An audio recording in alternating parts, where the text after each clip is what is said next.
You know what, my brothers, I want to share something with you. Wallahi, this is very deep, so please give me your hearts. One of the scholars, he's speaking and he's mentioning something that I found extremely interesting. And he poses this, so think with me.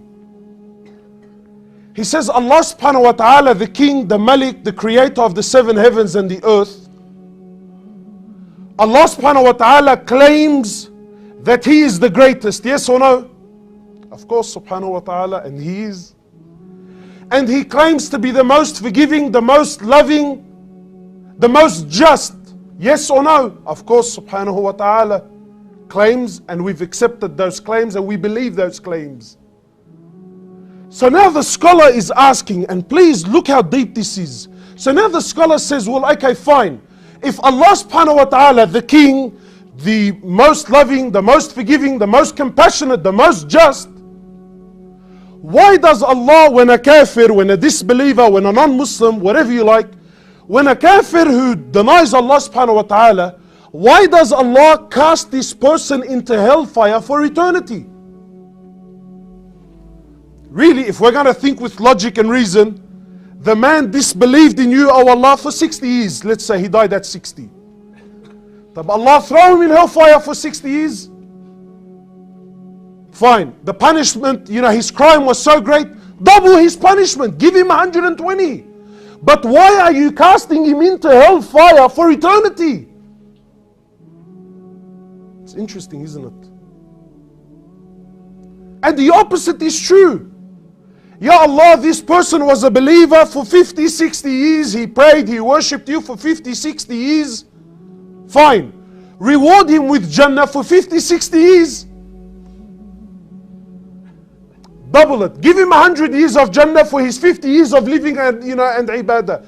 But oh Allah, why are you giving him eternal Jannah? So the scholar makes an interesting point. And wallahi, for those who have hearts will understand that these words are very, very heavy. He says, because when Allah took the life of the kafir,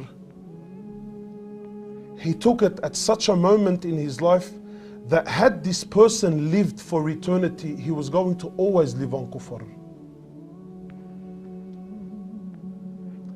And when Allah took the life of the believer, He took his life at such a point in time that had this Muslim lived for eternity, he was going to always live with Iman in his heart. That's why Allah gives him eternal Jannah, and that's why Allah Azza wa Jal gave this person eternal punishment in hellfire. So my question to you today is, if you and I die today, which is a very real reality, regardless of what your heart tells you, if you and I die today without salah, what does this say in the books of Allah? You know what that says, my brother?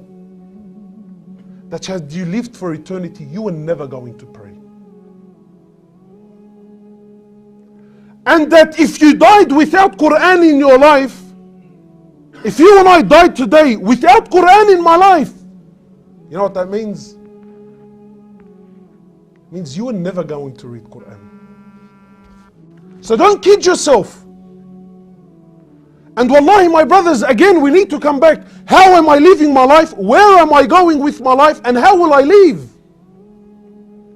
And when Allah subhanahu wa ta'ala takes my soul, in what condition will it be in? What condition will it be in? Really, is it a soul that Allah is pleased with? Is it a soul that the angels are pleased with? Or am I going to be a soul that Allah subhanahu wa ta'ala is displeased with? Ask yourself these things, my brothers. Wallahi.